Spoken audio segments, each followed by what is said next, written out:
Gregorio. Hola, buenos días, Manuel. Sí, ese es. Aparece una M de Manuel Guillermo, pero ese Manuel no lo uso.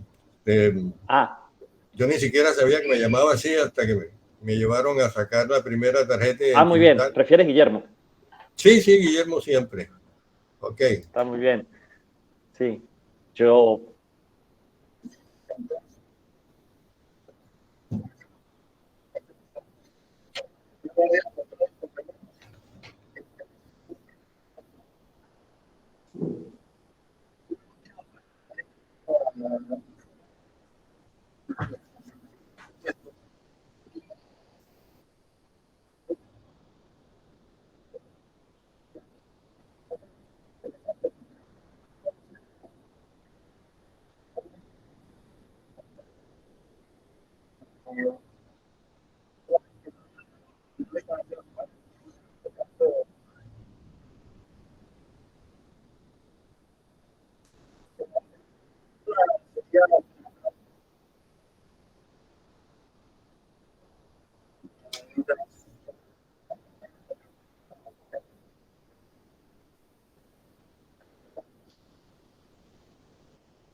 Así.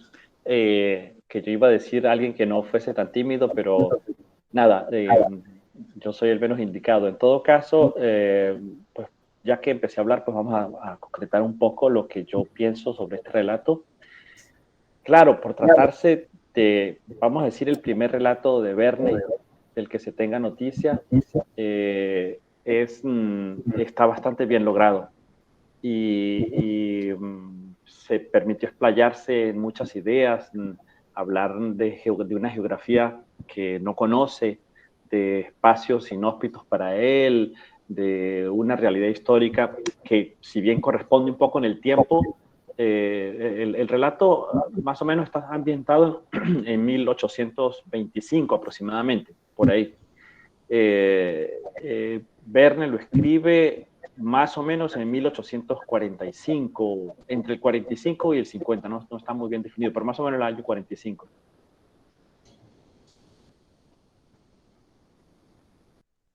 Con esos 20 años de diferencia hay un acercamiento interesante, pienso yo, que a mí me pareció muy interesante para eso.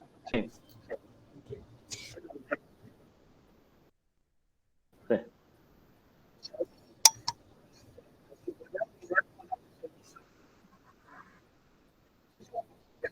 Sí, claro.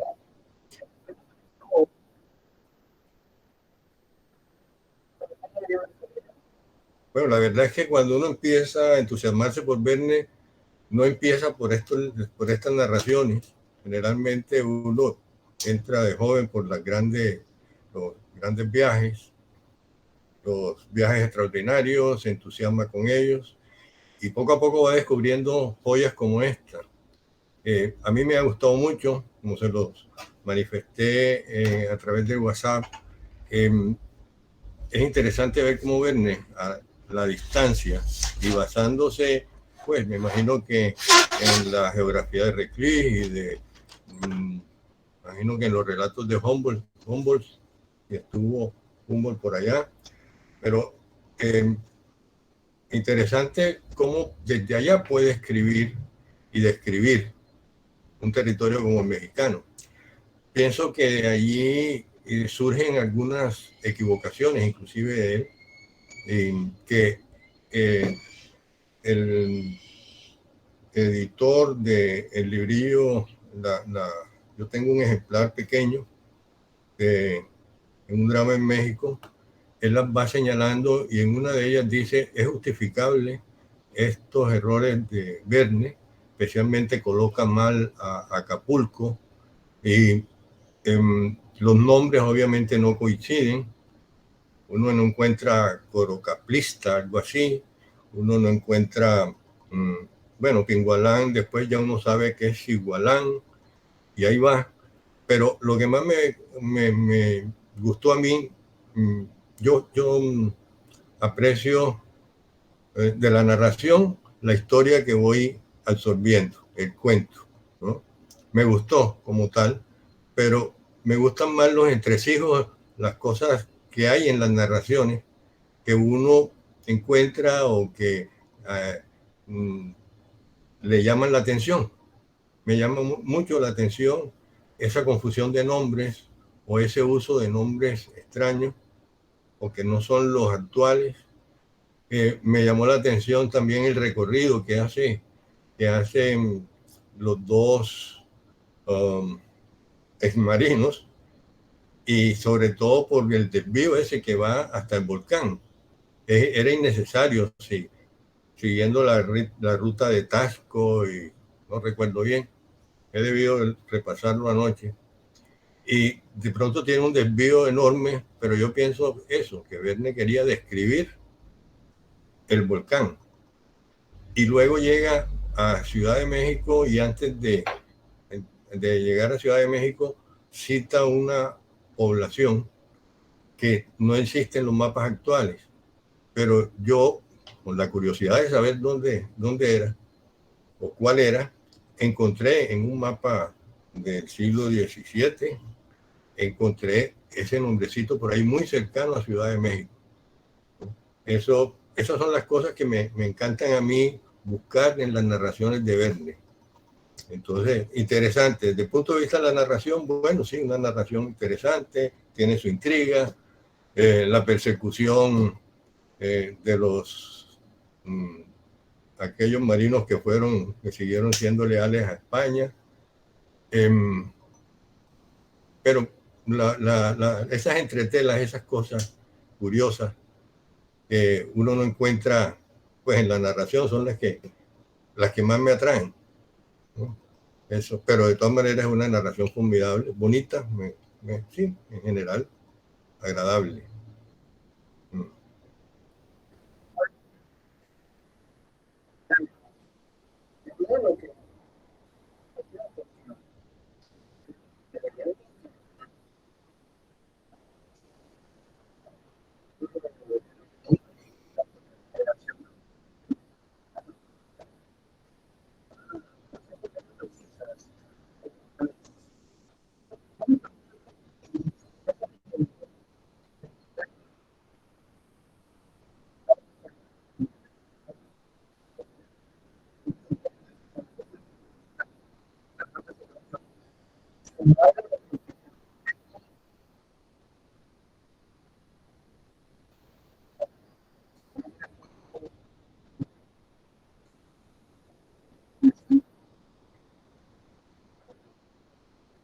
¿El magazine de recreación y educación sería o el?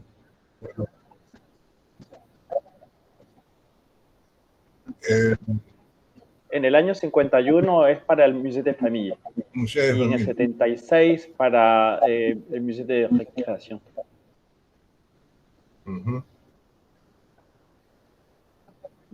Sí. Año 51, sí.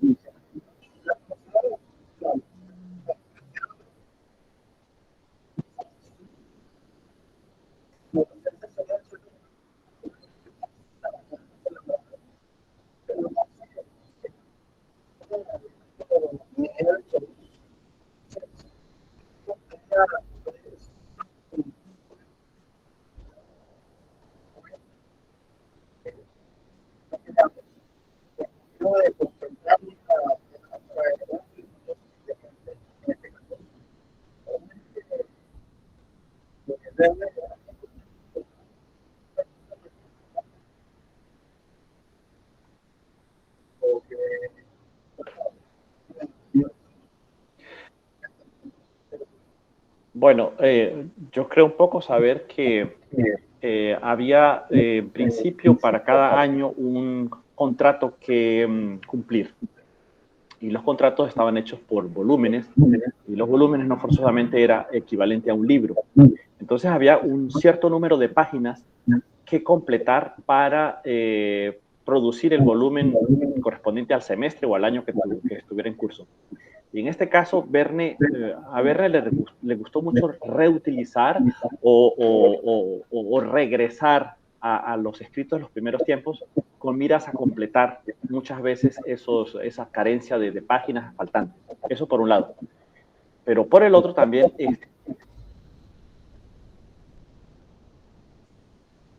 en cuestiones amorosas, por decir algo, Verne se va de poemas escritos.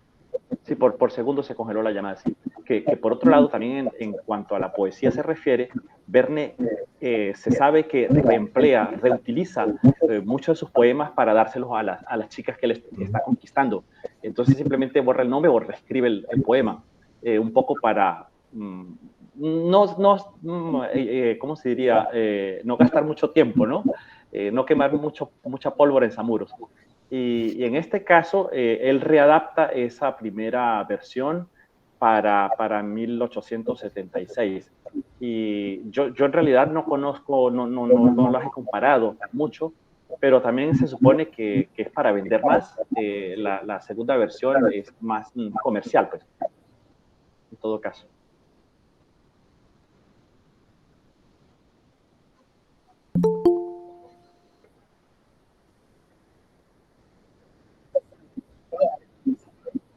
Sí, acá andamos. Hola, buenos días. ¿Cómo estás, hombre?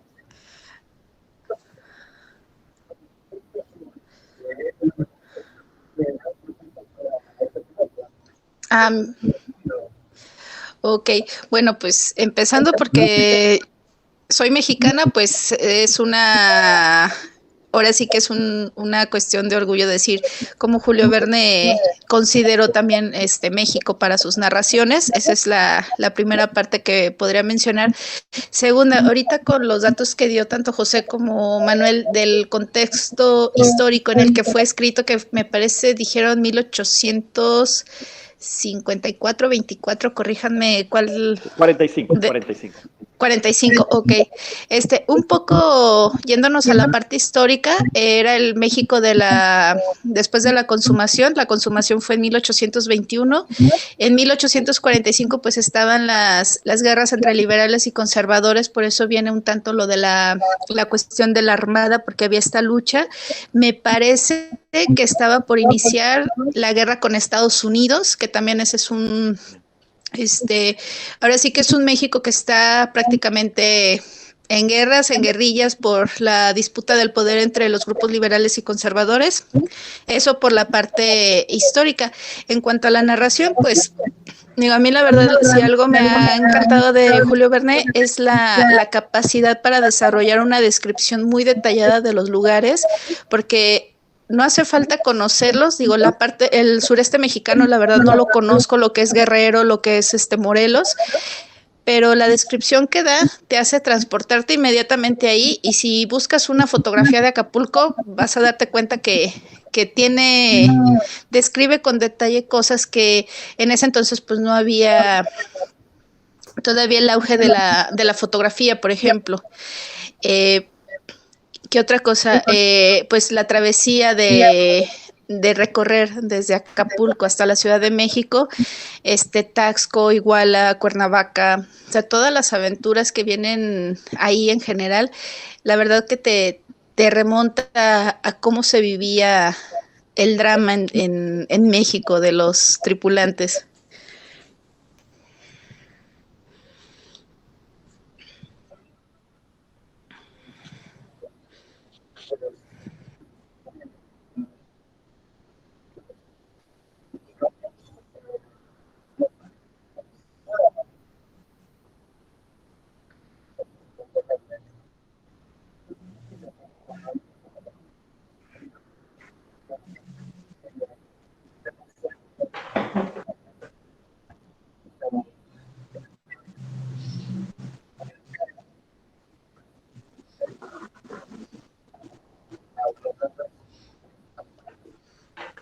Así es.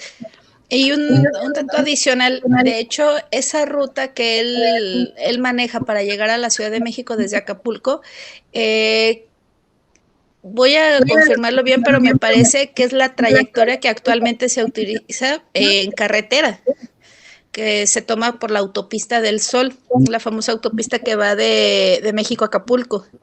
Entonces, déjame checar ese dato bien, si hay alguna correlación entre el recorrido de la autopista del Sol que va de la Ciudad de México al puerto de Acapulco, porque igual sí me parece que hay sí coinciden los puntos en los que menciona Verne la narración. Interesantes que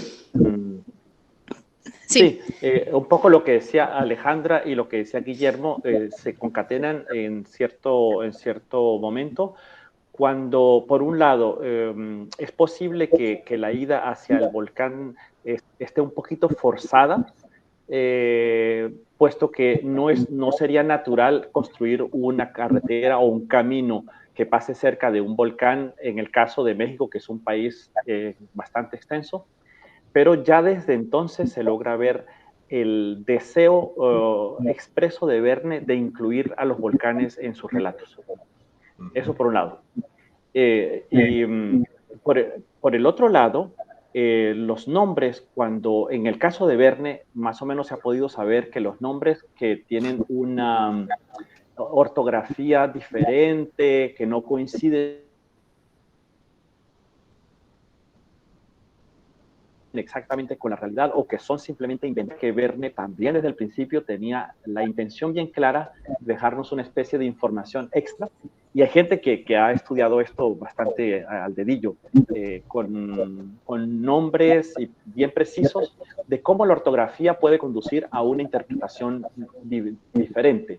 En fin, es cuestión de buscar a la lupa y saber, no sé, por ejemplo, Marcel Mauret escribió un libro que se llama el Verne curioso, y en ese libro hace una lista impresionante de palabras extrañas de Verne con posibles significados simbólicos, alegóricos o lo que fuera. Es una curiosidad, ¿no? Sí, sí.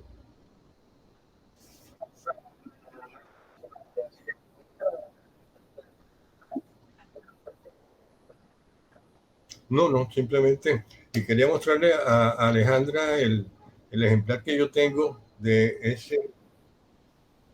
esa edición con el prólogo de Monsiváis, que es esta. No sé, ¿cómo la muestro? Acá la cámara. Es esta. Es pequeñita. Sí, se aprecia. Ok.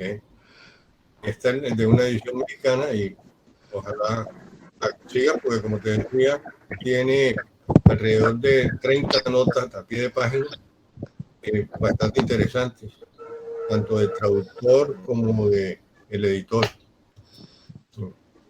Esa es.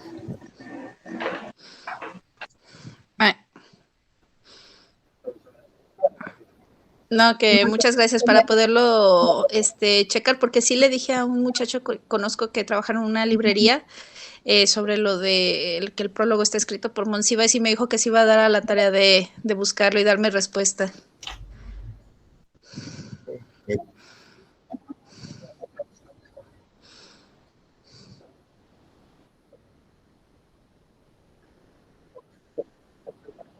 Hola, buenos días, ¿cómo están todos? ¿Cómo estás, José? ¿Cómo estás, David, Manuel? Hola. Alejandra. Sí, Alejandra. Okay. Primero, Manuel, ¿fue usted el que mostró el ejemplar para Alejandra? ¿Podría mostrarlo otra vez? Porque no... Sí, cómo no. Mi nombre es Manuel Guillermo, pero ajá, ese Manuel nunca lo usé, ni siquiera en la infancia, nunca. No sé por qué me anticiparon Manuel, y siempre fue Guillermo a lo largo de mi vida, ¿no? Bueno. Y me acostumbré a él. Así que si ven la M o ven el Manuel Guillermo en el correo, es simplemente soy yo. Bueno, así como yo soy Omar Enrique, tengo Omar por mi padre y es un nombre de origen árabe, y Enrique yo creo que es por Enrique VIII de Inglaterra, creo. Bueno, en fin, a lo que voy, yo un drama en México lo leí hace tiempo, pero tengo muy someros recuerdos. Acá atrás, como pueden ver, tengo la colección José, que el profesor José sabe, que es el que estoy comprando acá en Perú. Me faltan 9 ejemplares para terminar. Entonces, la tengo sé que está aquí, creo que fue en la primera, que es Viaje al Centro de la Tierra, pero está bien empaquetada. Las tengo empaquetadas porque aquí es una zona de mucho polvo. En fin, a lo que voy, a ustedes que los mexicanos que han leído la obra un poco más extensa, de lo que recuerdo un poco. Creo que es de un barco que viene de España, creo que habían apresado a uno de ellos, lo traían en el barco y como que lo iban a ejecutar o algo, pero todo fue en México. Y sí recuerdo que Verne nombra a Guerrero, nombra a Morelos, nombra algunas partes de México y nombra los caminos, senderos, montañas y todo eso. Ahora, les pregunto a ustedes que la han leído más que yo. Este hecho que narra Verne allí, de casualidad, no tiene que ver con algo histórico que ocurrió en México durante la conquista, en tiempo de Hernán Cortés y todo eso. No.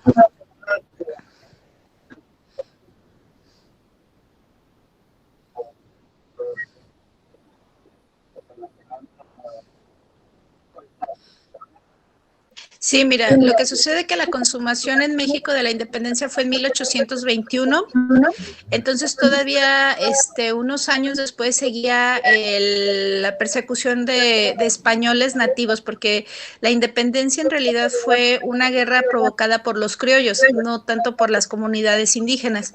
Entonces realmente los que llegaron a la Ciudad de México con la bandera del ejército trigarante fue Agustín de Iturbide, que era un criollo y fue el que se quedó como emperador, porque no fue luego llegar a un gobierno republicano, sino fue un imperio. Entonces, todavía en esa, la posguerra, hubo guerrillas o persecuciones de españoles nativos de España.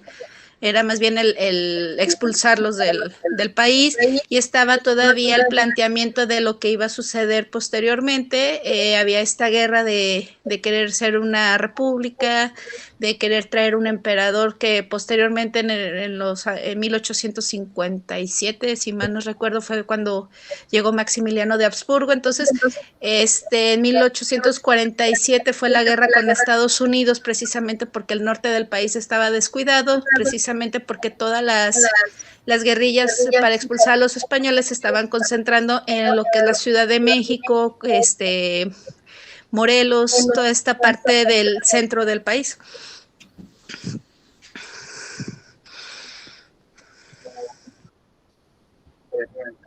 Y se trata de una rebelión, es un motín a bordo cuando parten de Guam.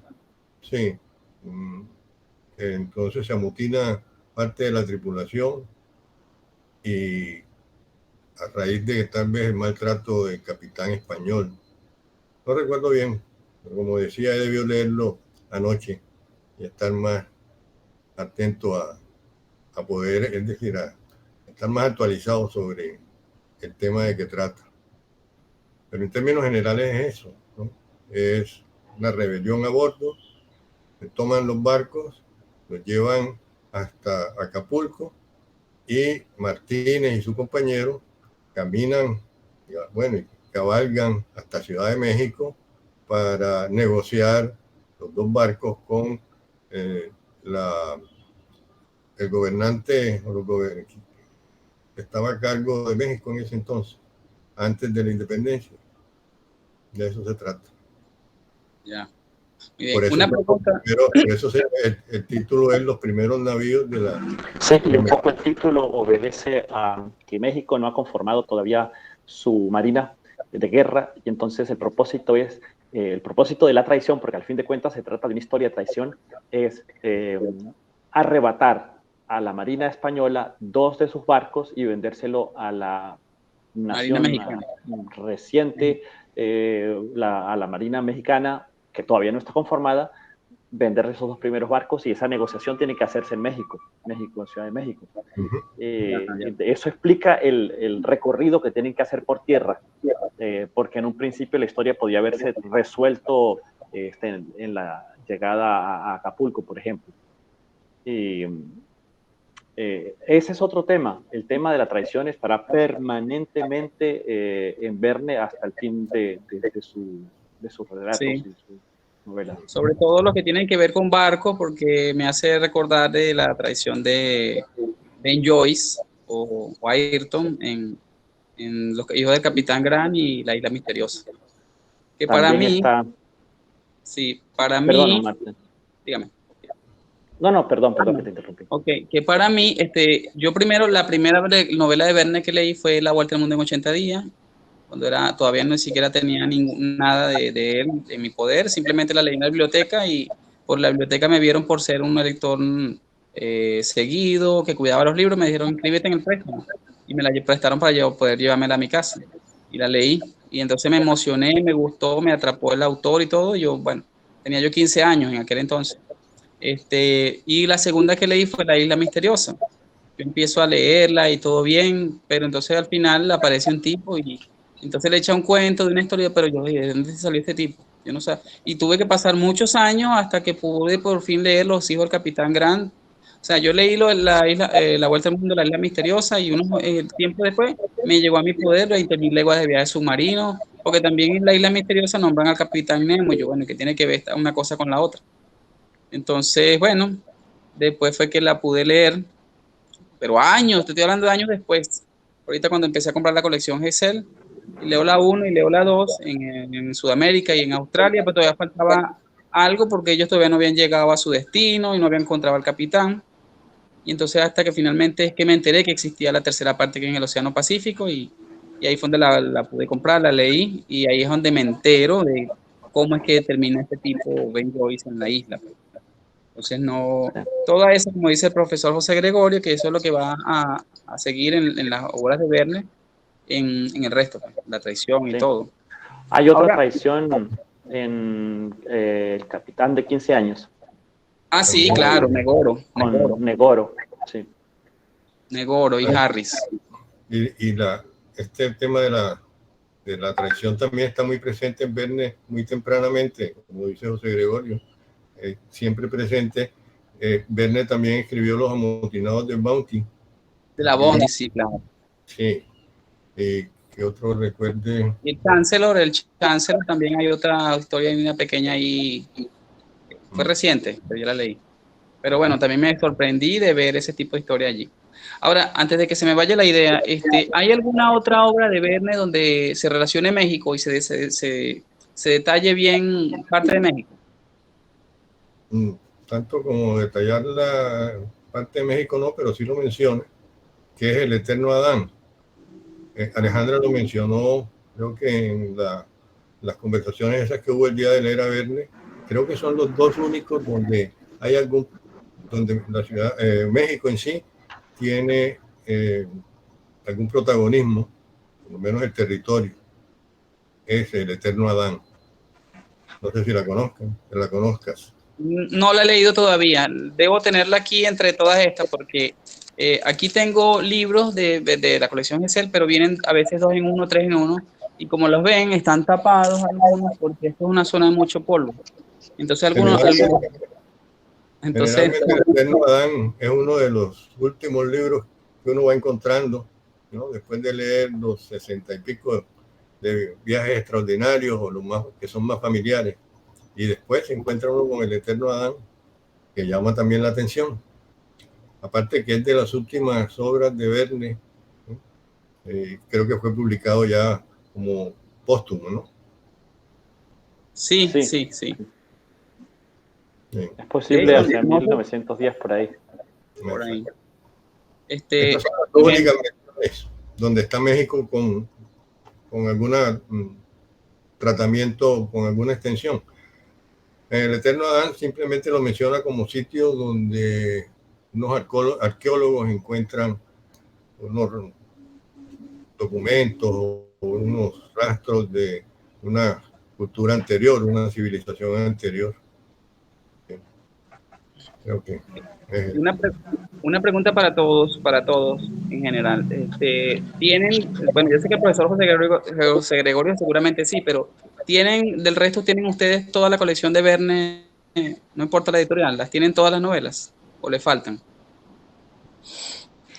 Acá en México está saliendo la colección de Hetzel, es la que estoy llevando prácticamente semana a semana. Ahorita va en el número 17, me parece.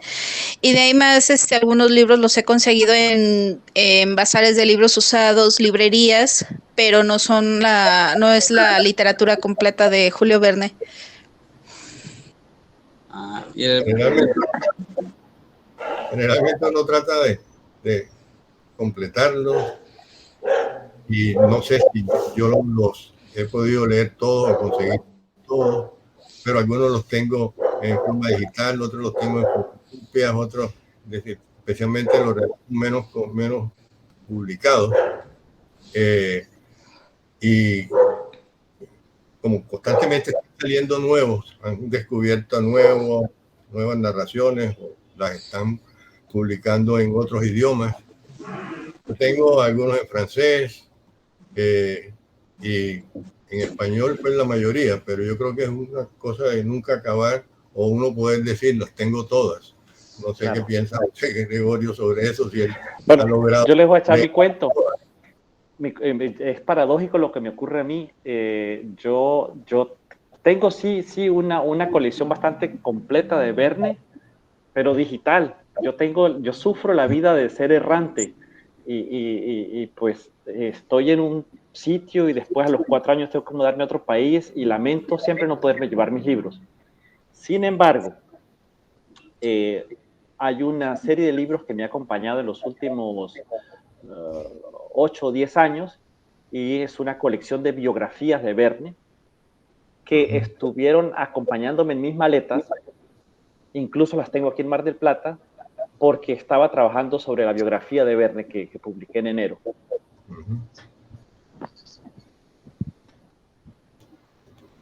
Ya, esos libros pueden ser considerados como libros ya para otra vez llevados a mis estantes. Bueno, yo... Sí, si no sabían de esa biografía, yo... Ajá. No, bueno, iba a decir que yo, como ya lo he dicho en otra oportunidad, yo soy de Venezuela, estoy viviendo acá en Perú, y esto, bueno, fue una coincidencia de la vida porque yo las estaba coleccionando ya en Venezuela. Logré comprar algunas, pero o sea, en 2017 salí del país y eso se quedó allá. Cuando llego acá a los meses, yo digo, bueno, algún día las tendré. A los meses, entonces veo en un puesto de periódicos que están vendiéndolas. Vi la uno que era Viaje al Centro de la Tierra. Entonces yo pensaba, Dios mío, ¿qué hago? ¿Será que y esa ya la tenía ya. ¿Será que me la compro o me compro las que me faltan? Entonces, pensando y pensando, hombre, chicos, yo voy a comprarme todo eso de una vez aquí. Y aquí voy, ya me faltan 9. Ahora la diatriba que tengo acá, ¿cómo voy a hacer yo para llevarme esto? No sé. Bueno, dice el dicho que el que se mete a Redentor muere crucificado, ¿no? Así que hay que pensar en esa opción de cómo regresar. Bueno, tal vez por barco o algo así se puede hacer envíos más económicos, no sé. Un poco para finiquitar la idea de la biografía, yo me propuse en época de estudiante de doctorado escribir una biografía de Verne, porque tenía muchísimo material y yo decía, es un desperdicio no hacer algo al respecto. Realmente era un desperdicio. Entonces, produje una primera biografía en el 2013 que apunta realmente al Julio Verne hombre, no al Julio Verne escritor. Sus problemas, sus sentimientos, sus dolencias, sus problemas de salud, la familia, el amor, y colateralmente un poco de información sobre sus libros, que en realidad no era el propósito de la biografía. Realmente hablar del Verne de carne y hueso. Esa biografía yo la envié a varias editoriales y la respuesta permanente fue no, no, no y no. Por una razón sencilla. Utilizo un lenguaje que no es... que pertenece...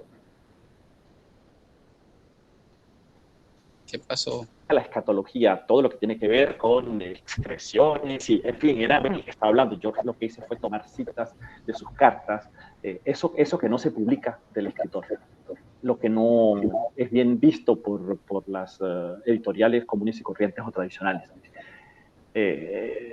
ustedes saben, el hecho de ensalzar a un escritor, ponerlo por lo alto, decir que es lo mejor, eso vende más que decir de este escritor tenía problemas que le torcían la cara o que no podía salir del baño porque tenía siempre dificultades estomacales y toda esta historia. Entonces, eso no vende, por ejemplo. Entonces, ya, concluida esa primera biografía, me quedó la idea de hacer realmente otra biografía como mejor trabajada, más detallada, y entre idas y venidas, después de muchísimos años de trabajo, salió esta biografía que se llama La Gran Biografía de Verne, y la titulé La Gran Biografía, no por pedantería, sino porque es la más extensa que se ha escrito de Verne en español, en número de páginas, número de palabras. Realmente es una biografía a espacio y medio, hace más de 600 páginas. Realmente es voluminosa. Y en ella traté de compilar la mayor parte de información posible que se conoce de Verne, desde los detalles de las genealogías más alejadas hasta, bueno, informaciones un poco de poco dominio público, ¿no? Y casi todo a partir de otras biografías que se habían hecho en Francia y en otros países, y de textos que todavía no han sido traducidos al español. Entonces, bueno, la misma historia, como muchas editoriales no estuvieron tentadas por la biografía, así que la puse en Amazon, ahí está. Ese es el cuento.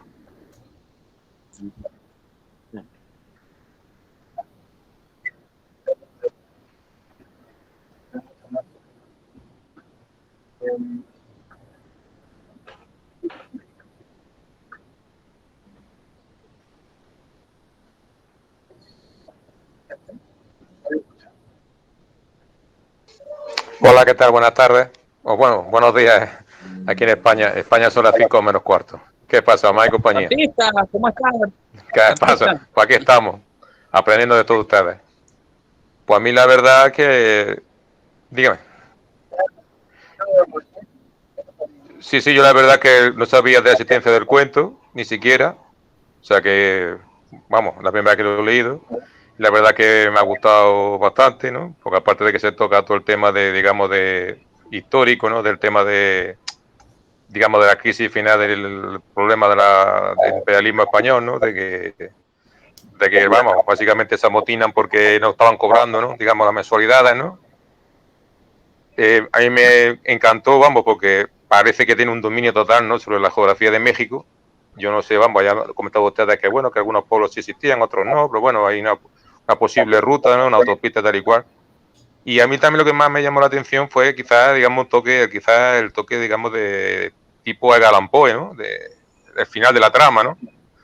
Porque ahí como que le da al final a los personajes, ¿no? Como que sufren el remordimiento, ¿no? De lo que habían cometido, ¿no? De haberse amotinado, ¿no? Bueno, más que amotinado, haber, digamos, asesinado, ¿no? Haber asesinado, digamos, al capitán, ¿no? Del navío, ¿no? Y luego, digamos, el toque ese final de tipo Edgar Allan Poe, ¿no? Fue quizás lo que más me llamó la atención. Y más como han dicho ustedes, que no lo sabía, que fue quizás este relato fue escrito antes, digamos, que su obra más conocida, pues quizás se nota más la influencia quizás de Edgar Allan Poe. La verdad que vamos, muy, muy contento y muy convencido. Bueno, con todos los datos que están contando ustedes, pues ya ni les cuento, ¿no? Y decirle a Omar que no te preocupes más, yo solamente tengo libros físicos de Julio Verne, 2 o 3, me parece. Los demás son todos digitales, los sacados de la biblioteca municipal. O sea, yo tengo, de la colección esa que tienes tú de jefe, tengo más que el primero, que fue, como decimos aquí en España, el primero que sale barato. Tengo 2 o 3 más, y el resto son todos de la biblioteca, que lo voy leyendo, y en formato digital. Miren, bueno, artista, pero al menos tienes algo, ¿no? Hay gente que no tiene, que lo desea leer, por lo menos. Hay unos chicos aquí del grupo que son del Salvador y de Guatemala y dicen que ya no llega nada. En fin, le voy a contar una pequeña anécdota ya para despedirme de este libro. No sé si lo ven, las letras creo que se van a ver al revés. París en el siglo XX. Por cierto, José, ¿cómo se dice París en el siglo XX en francés? Se dice París au XXe siècle. Perfecto. Bueno, Sí, no suena la S, París no suena la S. París. Ah, París, ok. Yo de esta novela poco sabía cuando empecé a leer a Verne, ¿no? Pero sí me quedó en la mente cuando tenía como 9 años, allá, profe, se recuerda el noticiero de Venevisión, del Informador, que a las 8 de la noche ellos pasaban los titulares de lo que iban a decir a las 10 o 11 de la noche. Simplemente los titulares que sí, de economía tal, de deporte tal, de política, y pasaban la parte de internacionales.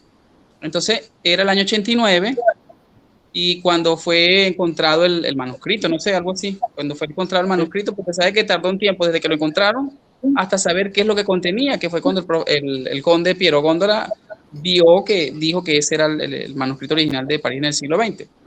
Entonces pone una noticia como un gran escándalo, mira, hallaron el manuscrito, apareció la novela París en el siglo XX de la gran Julio Verne. Pero estoy hablando que para ese entonces yo no había leído nada de él, tenía 9 años. Fue cuando tiene 15 que empiezo a verlo y luego fue al tiempo que me entero de la existencia de esta novela. Entonces yo buscándola no la podía conseguir porque sabe que esta no es común, porque lo comercial, como dice el profesor José, para las librerías es vender 20.000 leguas, vende 5 semanas en globo, viajar al centro de la Tierra a la Luna, etcétera, etcétera. Lo básico.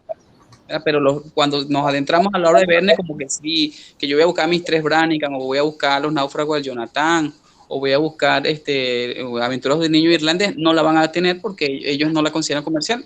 Cuando en realidad el error es que el que va a coleccionar busca y la compra, ¿verdad? Entonces, yo buscando no la conseguía. Allá en una feria del libro en Valencia, donde yo iba todos los años, un año fue Francia el país invitado de honor, y tenían una estantería de libros, puros libros en francés. Entonces, cuando yo me pongo a ver, tuve la ocasión de ver París en el siglo XX, pero en versión pequeña, y tenía una portada roja y como un globo. No recuerdo la editorial. Una vez Ariel por el grupo la mostró. Entonces yo la vi, pero estaba en francés, y les dije, yo quiero comprarla. Me dijeron, no, eso no la puedes comprar, eso solo es de exhibición. Digo, pero ¿dónde voy a conseguir yo esta novela aquí? No, por más que dije, no me la vendieron. Pasa el tiempo, y yo me vine para acá, para Perú, ¿no? Ya conté la historia de qué fue lo que pasó que de las novelas allá. Entonces, aquí estuve trabajando con un señor construcción y él me quedó debiendo un dinero. Entonces, un día parece que al señor también le gusta leer. Entonces, un día yo voy con mi esposa que íbamos a hacer compras y lo veo con el libro en la mano. Y entonces, cuando yo vi el libro, sí. Entonces yo le pregunto, mire, ¿y ese libro? No, entonces me dice, no, esto fue un trabajo que hicieron de una señora y esto lo iban a botar. Y entonces, y yo lo rescaté. Y yo le digo, ¿ya lo leíste? No, ni siquiera lo he leído. Entonces yo digo, bueno, préstamelo para leerlo. Entonces me lo prestó y aquí se quedó. Entonces, no, porque es que también él me quedó debiendo el dinero, lo que él no sabía qué tesoro era el que me estaba dando. Y esto vale oro. Esto vale oro porque muy poca gente la tiene. Entonces, esto va a formar parte de la colección Gesell, porque vi, según lo que investigué y viendo adentro, incluso es la misma editorial, ya la van a ver. Es la misma RBA. Vamos a ver si se ve desde ahí. ¿Ven? Es la misma editorial RBA, pero es del año 2008. Y bueno, se quedó aquí y ya forma parte. Era esto lo que quería compartir con todos ustedes. Gracias por todo, David, profesor José, gracias. Manuel. Guillermo. Guillermo. A veces me llaman Manuel y no atiendo porque no estoy seguro si es conmigo.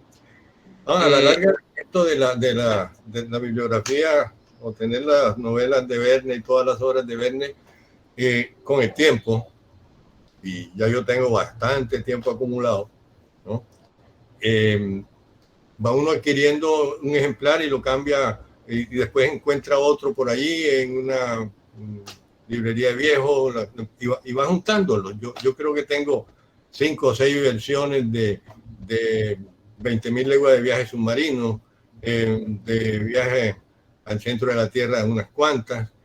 Uno las va adquiriendo, se las van regalando, y termina uno con una biblioteca con libros, digamos que duplicados. Pero todo eso es interesante.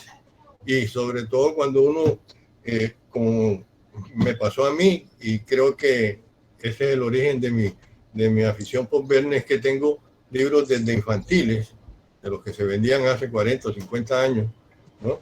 Y los tengo de dibujos solamente, de dibujos y poco texto, luego de mitad y mitad textos y dibujos, y termina uno con los textos íntegros. Esa es, pero uno con el tiempo ya verás que con el tiempo cada uno de ustedes tendrá varios ejemplares del mismo libro en diferentes ediciones. Eso es. Bueno, y hasta luego. No, todavía no me voy porque un último comentario más. Artista, Richard, mira, este es el libro que me regaló el profesor Cristian acá en Perú, y este libro tiene 127 años de historia. Fue impreso en el año 1893. Todavía el escritor estaba en vida. ¡Qué maravilla! Verne estaba en vida y me está un poquito medio comido. Este es Los 500 millones de la princesa India. Trae también La casa de vapor. Y lo que me dijo Ariel, que supuestamente me iba a faltar a mí, que eran los grandes viajes, los grandes viajeros del siglo XVIII y el siglo XIX, está aquí. Está aquí. Entonces, bueno, al parecer parte de mi colección va a estar completa. Lo único que van a faltar esos libros que no son traducidos, que están traduciendo al español ahorita dentro de poco. Yo de esa época lo único que tengo es el de Héctor Salvadac. Lo tengo de esa época. Es el único que tengo editado en esa época, un ejemplar. Eso también lo tengo aquí. Eso lo tengo, no sé si será este mismo, pero este creo que es una editorial mexicana. Yo lo tengo de una de Barcelona. Ahora no recuerdo el nombre. Ahora no recuerdo el nombre. Debe ser Sáenz de Jubera. Yo también he tenido la suerte de encontrar algunos ejemplares. Yo tengo 5 o 6 de las obras de Verne en las primeras ediciones de Sáenz de Jubera en España. Será. 1889, 1887. ¿no? Los grandes navegantes, historia de los grandes navegantes, las tengo en esos los ejemplares por fascículo. Es que no puedo decirles ahora cuál es exactamente, porque mis libros de Verne los tengo en casa de mi madre y yo no estoy en casa de mi madre ahora. O sea, deben ser de Sáenz de Jubera. Ya, sí, Sáenz de Jubera. Bueno, ese ejemplar que le mostré de 127 años es de Sáenz de Jubera. Dice sí, el que tengo de Héctor Salvadac, que esté en el mismo formato, sí que será así, seguro. Fíjate, fíjense ustedes lo que están en España, dice la dirección: calle de Campomanes, Madrid, Sáenz de Jubera, hermanos. Creo que esa es la dirección. Vale. Y el otro, pero este es un poquito más del siglo pasado. La calle de Campomanes. Eso está al lado mismo de la Plaza de Ópera, sé dónde está. Ya. Y todavía existirá, y ya esa dirección ya no existe, obviamente, ¿o sí? Hay allí una librería de viejo, a la que he ido en alguna ocasión. Pero vamos, en la calle sí que he estado y la conozco, sí. Pero vamos, allí obviamente no hay ninguna editorial ahora, a día de hoy, no. Obviamente. Mira, y de la que estás nombrando de Tercer Verdad, tengo otra, porque él me regaló otro ejemplar. Este es del año 57, y este dice Ediciones y Librería Politeama, México DF. Es en México. Entonces trae la trilogía de 20.000 leguas, de Los hijos del Capitán Gran y la isla misteriosa. Y de último dice Viaje por el mundo solar, y esta es Héctor Salvadac. También la tengo, y también la tengo en la colección GC actual. Bueno, chicos, lo que les quería preguntar, ¿todos están en el grupo de WhatsApp? ¿Todos? Yo sí. Sí. Guillermo, ¿te está? Sí. Bueno, nos estamos comunicando por allí entonces. Mi esposa, pero yo me estoy comunicando con ustedes a través de... Este es el celular que tiene la esposa, ¿no? Que tiene una T. Ya. Bueno, voy a tratar de agregarlos a todos. Me despido. Un abrazo grande para todos. Muy bien. Gracias, buen día. De nada, chao. Okay. Hasta luego, mamá. De Sáenz de Jubera, uno de los cuadernos, este es de 1880, una de las primeras ediciones, ¿no? No sé si lo ven bien. Sí, vale, pues sí. Pero este es de Gaspar Editores, de Madrid, 1880. Esto lo conseguí en la librería de viejo en Bogotá hace muchísimos años, por allá en el año 70, ¿no? O sea que tengo unos 50 años de tener. y otros, pero se me han ido deteriorando con el tiempo. Porque, bueno, es la calidad del papel. Pero, como les digo, tengo ese y también lo tengo en otras ediciones más modernas y todo. Uno los va acumulando sin querer. Son irresistibles cuando uno pasa por una librería en un parque y encuentra una edición y, caramba, vamos a mirarla, ¿no? Aunque sea por hojearla. Pero es uno de los placeres que tiene todo lo que sale sobre Verne. Sí.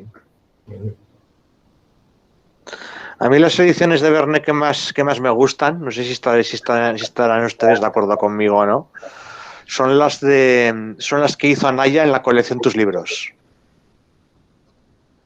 Lo que no sacaron muchos libros de Verne en esa colección.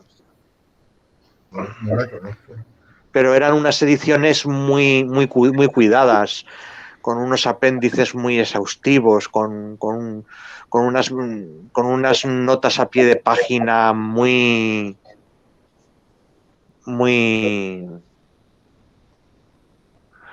bien, a ver, ¿cómo se dice? Tengo la cabeza algo turbia hoy. Muy pormenorizadas y muy, yo qué sé, o sea, recuerdo por ejemplo ahora en Viaje al centro de la Tierra, al principio, cuando Lidenbrock llega con el manuscrito del judío Hevelius y dice, esta encuadernación, dice, no desmerecería a fulanito, menganito y zutanito, y nombra tres encuadernadores parisinos del siglo XIX. Y dices, madre mía, o sea, y es una edición del año 80 o 81. Yo digo, ¿cómo el que hizo la traducción esa pudo encontrar datos sin tener internet, sin tener Google, sin tener los medios informáticos a día de hoy, de saber todas esas referencias? A mí me parece increíble. Un trabajo de erudición magnífico. Porque si incluso a día de hoy algunas de estas referencias son difíciles de esclarecer con los medios informáticos que tenemos hoy en día, en aquella época, hace 40 años, es que ni les cuento. Sí.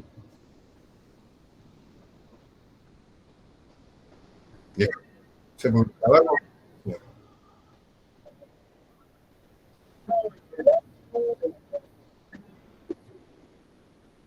No, es que me he conectado aquí y no sabía de qué estaba ahí. Sí, que estés hablando de un relato, pero no sé de cuál, o sea.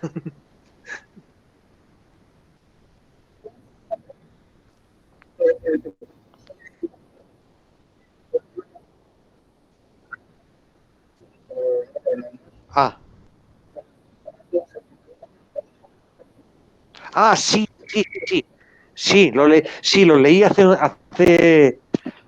lo leí, sí, pero ahora no lo recuerdo. Ahora ese en concreto no lo recuerdo, pero sí lo he leído, sí. Pero hace mucho.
Bueno, yo creo que Verne no es sino el reflejo de la sociedad de entonces. Eso de manera general, hay quienes opinan muy a la ligera sobre las opiniones que tiene Verne respecto a razas, colores y formas y no sé qué. Y eso es simplemente lo que Verne hace es ser como un portavoz de lo que era la sociedad del siglo XIX. Para la época, por ejemplo, está muy, muy de moda los famosos conceptos antropomórficos. Es decir, que a las personas se les valoraba por sus características físicas. Y hay quienes incluso llegan a hablar de un Verne racista sin tener en consideración el contexto histórico. Es cierto que emplea términos un poco fuera de tono si tenemos en consideración el paso del tiempo, ¿no? Por decir algo, en algunos casos, en la vuelta al mundo en 80 días, Verne trata a algunos locales de energúmenos, viejos energúmenos, no sé qué. Después dice salvajes, que no sé qué, refiriéndose a algunas personas africanas. Y, en fin, hay términos que podrían ser peyorativos si no tenemos en consideración el contexto. Ahora, para la época es bien sabido que en la cultura hispánica había clasificación racial. Y era mal visto, por ejemplo, echar el salto hacia atrás, y de hecho hay ahí la traducción no es lo mejor, dicen algo así como no dicen salto atrás, utilizan otro término en la traducción que leímos. El tornatrás. Tornatrás lo dice, exacto. Sí. El tornatrás, sí. Aquí en América decimos salto atrás, por ejemplo, para referirnos a una de las variantes específicas de esto. Entonces, él hace una clasificación, o sea, se hace eco de la clasificación que ya existía en el Imperio Español de las combinaciones raciales y bla, bla, bla. Y de hecho, uno de los traidores, no sé si es José el que menciona, que dice que él va a intentar conseguir una esposa, y entonces que tiene que como pertenecer a una raza más o menos aceptable, ¿no? A una casta social aceptable, o que le permita así como echar adelante. Porque sería retroceder si se consigue a alguien que no está a su altura racial. Más o menos es un poco con lo que logra desprenderse del propósito que él o del sueño que él tiene de conseguir a una mujer. Yo pienso eso, que simplemente es Verne se hace eco de lo que está en boca por la época. Sí, así es. Tenía en cuenta, o tuvo muy en cuenta todas estas teorías que estaban surgiendo, todas las teorías antropológicas. Cuando uno lee El pueblo aéreo, ¿no?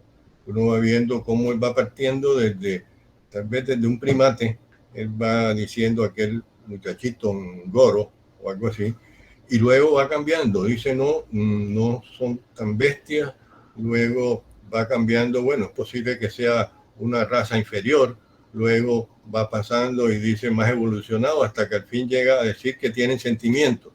Entonces ya equipara a los últimos, va desarrollando la teoría hasta llegar al punto ese que ya los actuales habitantes de la aldea esa, de la aldea aérea, que él encuentra, lo que encuentra el viajero de turno, ya lo clasifica como un ser humano con sentimientos.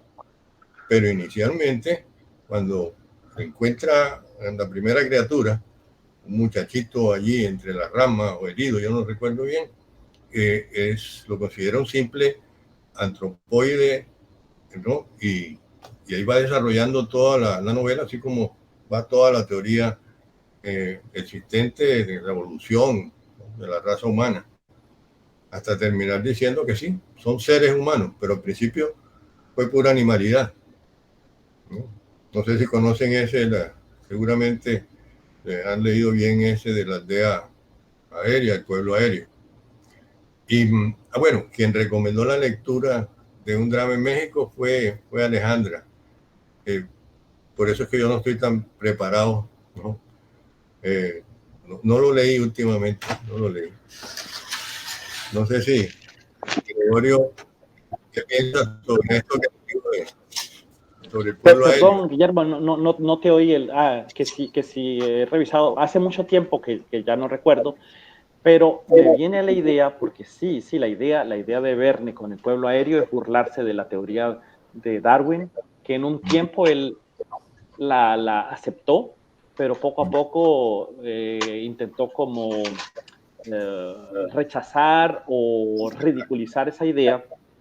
Y sin embargo, en la Isla Misteriosa nos damos cuenta que hay una estratificación social nuevamente que empieza desde el más alto. Ahora, para Verne, el más alto no es en el fondo es el hombre blanco, pero es el ingeniero, el que está a la cabeza de la isla. Y el último del escalafón es el esclavo, que es un esclavo liberto, pero igual es negro de origen. Y curiosamente, cuando atrapan al mono Jup, al orangután, Jup se entiende bastante bien con Nab, que es o Nabucodonosor, que es el esclavo. Se entienden tan bien que trabajan juntos en la cocina, están de par en par, y más o menos Verne lo hace saber, que entre ellos se entienden, que hay una buena compañía, pero ¿qué querrá decir en el fondo? Está comparando a un negro y a un orangután que se entienden bastante bien. Eso podría ser también como un síntoma de ese escalafón que Verne está proponiendo en la Isla Misteriosa. Y lo dice en términos más abiertos. Él no es avaro en decir, no, el mono es mono y el negro es negro. Lamentablemente, creo que incurre un poco en esas comparaciones que pueden ser tendenciosas. Otra vez, salvando las distancias. Creo que era un poco lo que la gente leía, porque no es solamente Verne, hay un montón de escritores de la época que hacen lo mismo. En algún momento yo creo que rompe ese equilibrio. Hay una frase bastante fuerte de uno de ellos, no sé si de Cyrus Smith o si es de Spilett, de alguno de ellos, donde le dicen a Nab que el orangután es más inteligente que él, que hace las cosas mejor que él, ¿no? Es una frase durísima ahí en medio de la narración. Sí. Algo así creo que sin protestar, algo así.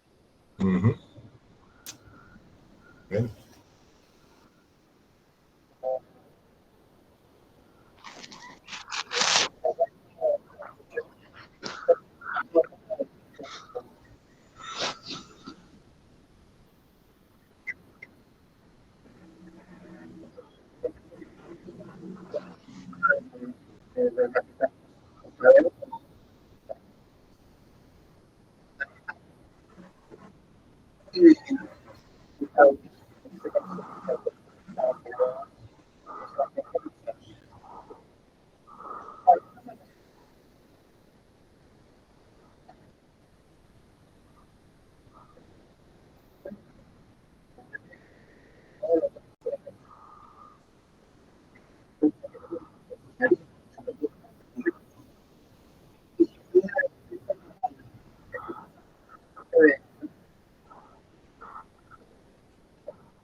Bueno, en general creo que muchas novelas de Julio Verne viene como que entre líneas esta parte de la venganza y como menciona Gregorio, el contexto en el que se desarrollan estas novelas en el siglo XIX, hay que también ponernos en ese contexto histórico que muchas personas para poder, como se dice coloquialmente, salvarse el pellejo, tenían que recurrir a la venganza.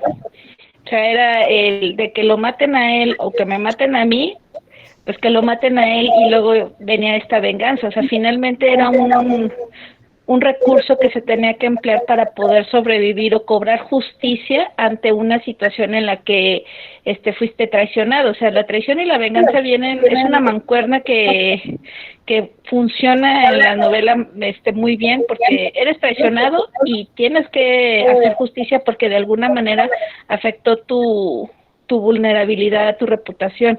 Entonces es un recurso que en el contexto histórico, en la vida real, se utilizaba bastante y pues todavía lo vemos actualmente, aunque a lo mejor no tan explícitamente como en el siglo XIX.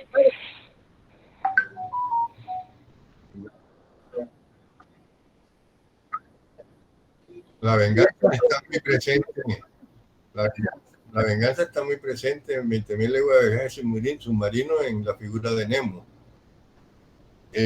Nemo, por lo que uno ve, está vengando algo que le sucedió en el pasado con su familia, cuando era un combatiente en la India, cuando en una de las rebeliones estas contra Inglaterra, contra la Gran Bretaña. Inclusive hay un libro, hay un barco que es El Vengador en 20.000 leguas de viaje submarino. No sé si él lo hunde o hay algo así, pero la venganza, ahí está. El tema de la venganza está muy presente en 20.000 leguas de viaje submarino en la figura de Nemo. Estoy tratando de recordar otros, pero no se me vienen a la cabeza en este momento. No sé si tienen la misma concepción o la misma imagen que yo tengo de Verne en cuanto a esa faceta de él. Era vengativo, fue vengativo, ¿no? Y aunque después se arrepintiera o se sintiera mal ante ello, tuviera cierto remordimiento al final en la isla misteriosa. Pero ya que Alejandra habla de venganza, pues allí ese es un caso muy específico, muy claro.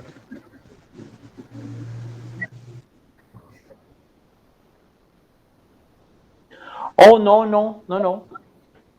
Simplemente activé allí la campanita para, no sé. Bueno, no, sí, un poco completando la idea de Guillermo, sí es cierto que Nemo es un personaje completamente vengativo. Pero Verne también era vengativo, Verne en su persona. Cuando Verne tardíamente descubre que Hetzel no le ha pagado las regalías que le correspondían por derecho, especialmente las ediciones de lujo,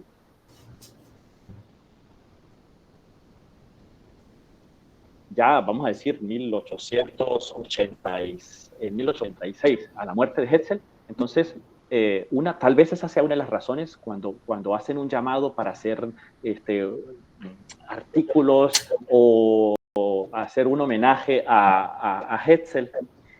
Entonces, para publicarlo en un, vamos a decir, en un volumen homenaje a Hetzel que acaba de morir, extrañamente Julio Verne no envía ningún artículo ni nada, absolutamente nada. Otra muestra que yo pienso que puede ser una manera de vengarse de Hetzel es en los 500 millones de la Begún, la ciudad del acero lleva el nombre del seudónimo que utiliza Hetzel. Es la ciudad mala, la ciudad perversa, la ciudad que causa la guerra, la ciudad del mal. En cierto modo está queriendo decir que me causa el mal de no pagarme a mí debidamente o que me obligaba a cambiar las notas de religión, a suspender toda relación negativa referente no sé, a conceptos religiosos o ideas religiosas un poquito bien particulares que tenía Verne. Todo eso lo borraba de un plumón, lo borraba Hetzel. Entonces tal vez Verne, intentando cobrárselas, hace que esta ciudad se llame Stahlstadt. Así que yo coincido con Guillermo en ese sentido, que Verne en el fondo era un tipo vengativo, ¿no? Y tenía sus maneras, muy inteligente, por cierto. ¿Y cuál era el seudónimo de Hetzel? Era P.J. Stahl. Ajá. Tal vez PJ sería Pierre Jules, como su nombre y sus dos primeros nombres, y Stahl, S-T-A-H-L. Claro. Y Stahl en alemán o en alsaciano significa acero, que es un poco la misma ciudad del acero que emplea Verne en esta novela. Yo no había caído en cuenta de eso. Interesante. Es un detallito que en el fondo tienes, porque es de ser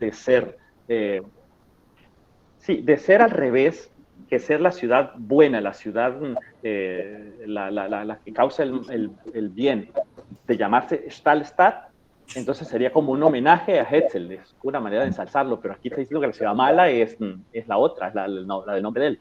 Franceville, ¿no? Sí. Franceville. Franceville, sí. Señor, interesante. Son cosas curiosas.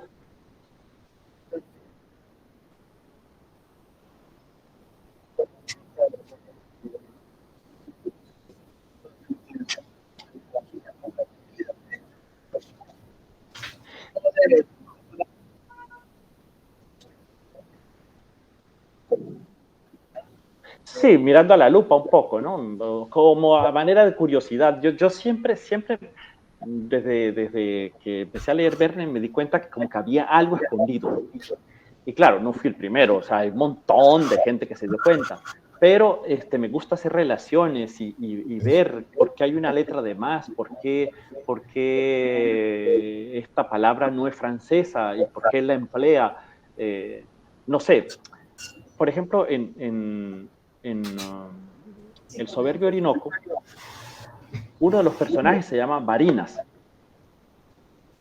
que es uno de los guías locales que llevan al padre, o a esta muchachita allá al Alto Orinoco. Él se llama Varinas y las traducciones fueron copia exacta de lo que venía del francés, y Varinas lo escribe Julio Verne con V pequeña, como decimos en Venezuela. Y claro, Varinas actualmente, existe el estado Varinas, se escribe con B alta. Entonces me llamaba la atención muchísimo eso, ¿por qué un personaje se llama Varinas? No sé, es como que un personaje se llame Iquitos, o no sé, que tenga que ver con Perú, o sea, ponerle el nombre de una ciudad, o de una provincia, o de un estado, a un personaje. Y la curiosidad venía por la discrepancia de las B, de la grafía. Y no, pues, es que en el siglo XIX no se había fijado todavía la grafía de la B en español. Ya más o menos agarra forma, sí, a finales del siglo XIX, principios del siglo XX, ya más o menos se sabe qué se escribe con qué.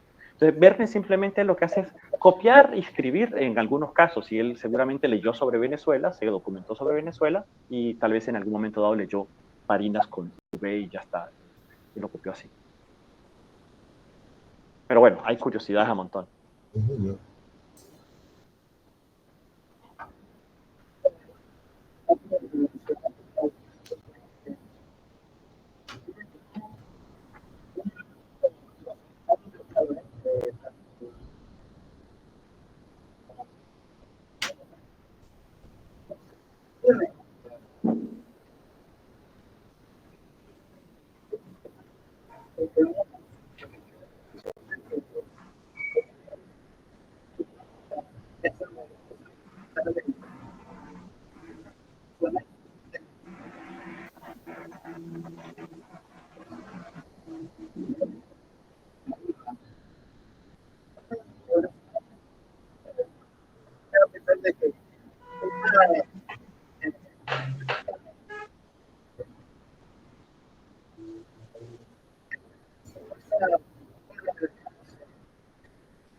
Yo no tengo claro en qué momento cambió el nombre, el título de esta narración. Creo que figuró al principio como Los primeros navíos, ¿no? Sí. ¿En qué momento cambió? ¿Y quién lo cambió? Porque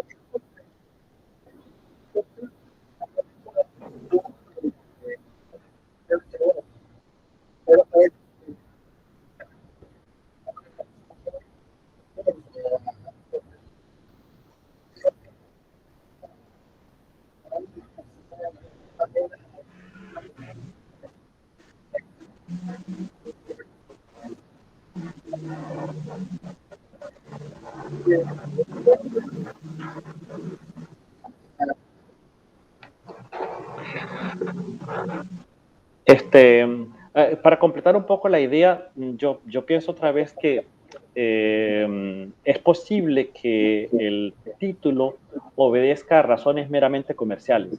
Es mucho más vendible un título como Un drama en México que Los primeros navíos de la Marina Mexicana, que suena como una historia, o suena como una crónica de historia, y eso no vende mucho. En cambio, la palabra drama significa acción, intriga y muchas cosas más. En cierto modo, la novela que acompaña a la publicación de este cuento, Michel Strogoff, trata el tema de la venganza. Ogarev está intentando vengarse, y por eso que ya no recuerdo bien, él intenta llegar a Irkutsk, o sea, cuando está intentando llevar la información el correo del zar, Michel Strogoff, Ogarev intenta deshacerse de él por una historia. Ya no recuerdo exactamente el nudo, pero hay un tema de venganza en el fondo que cuadran bastante bien con el otro tema. Entonces tal vez esa sería una manera, un puente de unión entre las dos obras. Sí, porque es que Hergé también le cambió el nombre a Un viaje en globo. ¿Recuerdan? Una de las primeras narraciones de Verne. Cuando Un drama en los aires. Le puso Un drama en los aires, ¿no? La misma historia. Pero yo siempre pensé, bueno, y lo sigo pensando, o creía en ese momento, no lo había relacionado con el cambio de nombre de los primeros navíos. Es que cuando uno lee Un viaje en globo, uno ve que lo que está transcurriendo ahí es una obra teatral, ¿no? Si uno se pone a ver el globo zarpa o se lo sueltan en la Plaza de la Comedia, y Verne utiliza términos como que los tres protagonistas a última hora se retiraron, y usa la palabra protagonistas o personajes. Si ven el lenguaje, repásenlo y creo que van a disfrutar la lectura desde ese punto de vista. La cantidad de términos teatrales que utiliza y el escenario, y él usa durante la narración esa terminología teatral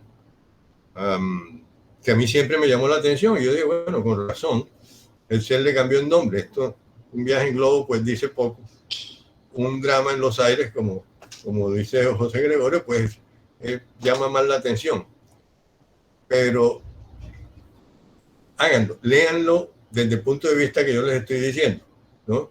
Que es una obra teatral lo que Verne escribió en prosa, ¿no? En vez de un guión o unos diálogos, y es corto, así que es un ejercicio así bajo el prisma ese que les estoy diciendo.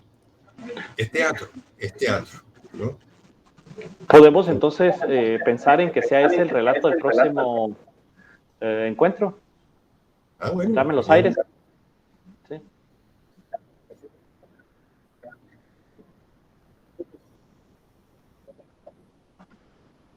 Está bien.